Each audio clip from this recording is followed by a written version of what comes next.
En la década de los 30 del siglo I después de Cristo, en la Jerusalén bajo el dominio del Imperio Romano, un judío fue condenado a una cruel pena: la muerte en la cruz. En medio del agitado movimiento de profetas populares de la época, la gente lo consideró simplemente un fracaso más. Sin embargo, nadie podía imaginar que el movimiento que él había iniciado se convertiría gradualmente en una religión que influiría en el mundo durante 1000 años. ¿Qué historia se esconde detrás de todo esto? Las pistas de esta historia ya estaban plantadas mucho antes del nacimiento de Jesús.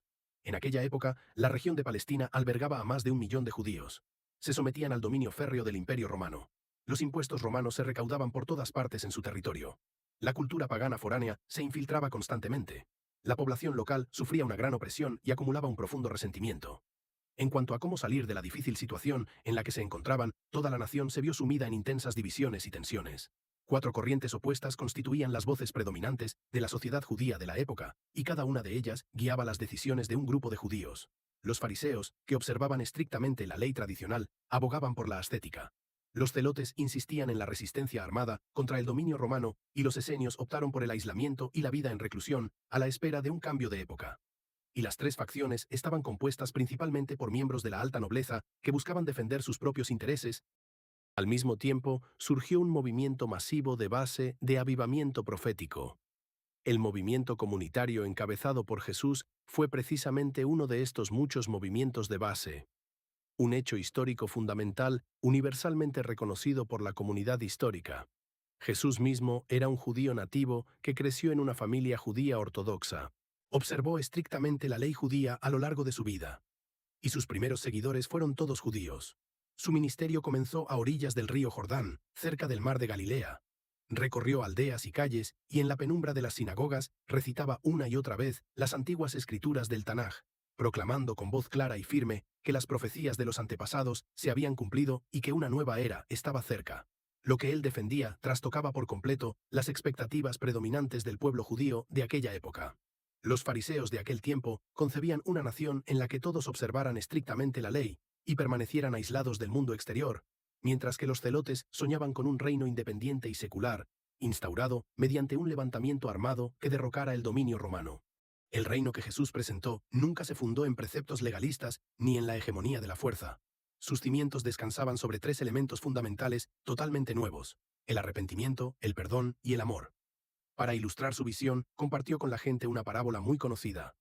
Un fariseo y un recaudador de impuestos fueron juntos al templo. El fariseo, convencido de su estricta observancia de la ley, de su rectitud moral y de su mérito espiritual.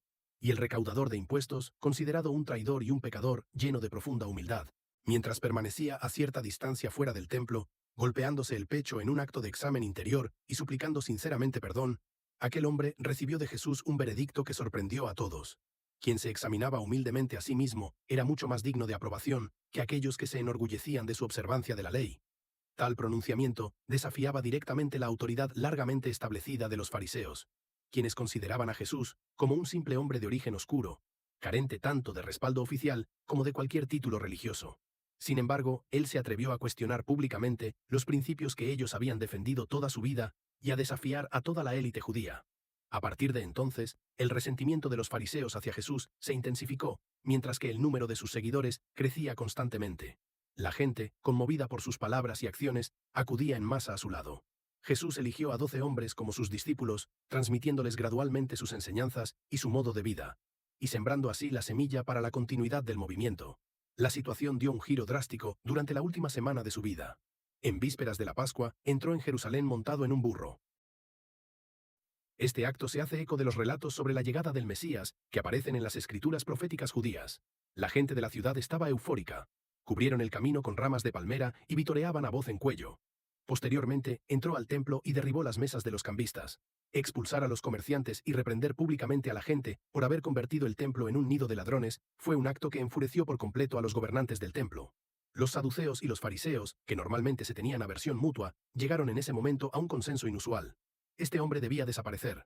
No solo se burlaba de los fariseos y desafiaba la autoridad tradicional, sino que además había reunido a una gran multitud. Si la situación se salía de control, la intervención del ejército romano perjudicaría gravemente los intereses de la aristocracia. El Consejo judío lo condenó, pero no tenía la autoridad para ejecutar la pena de muerte. Así pues, el caso fue remitido al gobernador de Roma, Pilato. Pilato consideró que se trataba únicamente de una disputa interna de la comunidad judía, y en un principio no deseaba intervenir. Sin embargo, ante la presión de los líderes judíos y de la multitud que observaba, finalmente ordenó que se ejecutara a Jesús mediante la crucifixión. En la tabla de madera clavada en la parte superior de la cruz se leían sus cargos: Jesús de Nazaret, Rey de los judíos.